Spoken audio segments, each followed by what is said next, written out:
শীত আসছে। উঠোনে শীতল পাটি বিছিয়ে এখন লেপ রোদে দেবার সময়। মা আমার লেপ কম্বল রোদে দিচ্ছেন, ওষার লাগাচ্ছেন, কোলবালিশে তুলো ভরছেন। উঠোনে তুলো ধুনছে ধুনুরিরা। শীত এলেই মার এমন দম না ফেলা ছুটোছুটি শুরু হয়ে যায়। এবারের শীতেও রোদে শুকনো লেপ এনে বিছানায় গুছিয়ে রেখেছেন মা। এবারের শীতেও আচারের বয়াম রোদে দিচ্ছেন। এবারের শীতেও ভাপা পিঠে বানাবার হাঁড়ি ন্যাকড়া জোগাড় করেছেন। কার জন্য? কে আছে বাড়িতে যে কিনা সারা শীত লেপের তলায় গুটি মেরে মনে মনে চমৎকার চাঁদের আলোয় অরণ্যে কাঠখড় কুড়িয়ে আগুন তাপায়?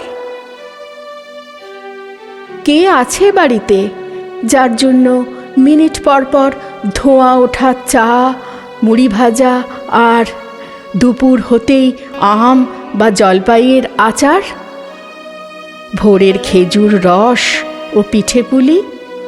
কার জন্য? এবারের শীতে আমি স্ক্যান্ডিনেভিয়ায় বরফে আর অন্ধকারে ডুবে আছি। জানি ফেরা হবে না আমার, মাও তো জানেন ফেরা হবে না। রোদ পড়া উঠোন আর নকশি কাঁথায় ন্যাপথালিনের ঘ্রাণের ওপর পাশের বাড়ির বেড়াল এসে শোবে। এত জেনেও মা কেন রোদে দিচ্ছেন আমার লেপ তোশক কার্পাস তুলোর বালিশ? এত জেনেও মা কেন ডুকরে কেঁদে ওঠেন ফোনে যখন আমি পৃথিবীর শেষ প্রান্ত থেকে সুখবর দিই ভালো আছি? অবুঝ মা আমার, আঙুলের কড়ায় গোনেন দিন, বারান্দায় দাঁড়িয়ে থাকেন অপেক্ষায় আর আচমকা প্রশ্ন করেন, কখন আসছো তুমি? তুমি তো ঘুমোবে এখানে তোমার বিছানায়, গল্প শুনতে শুনতে নন্দীবাড়ির ভূতের আর বনের কাঠুরের আর ব্যাং রাজকুমারের।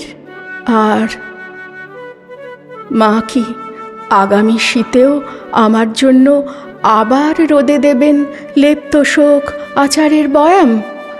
আর দরজায় টোকা পড়লে বঁটিতে মাছ রেখেই দৌড়ে দেখবেন আমি কি না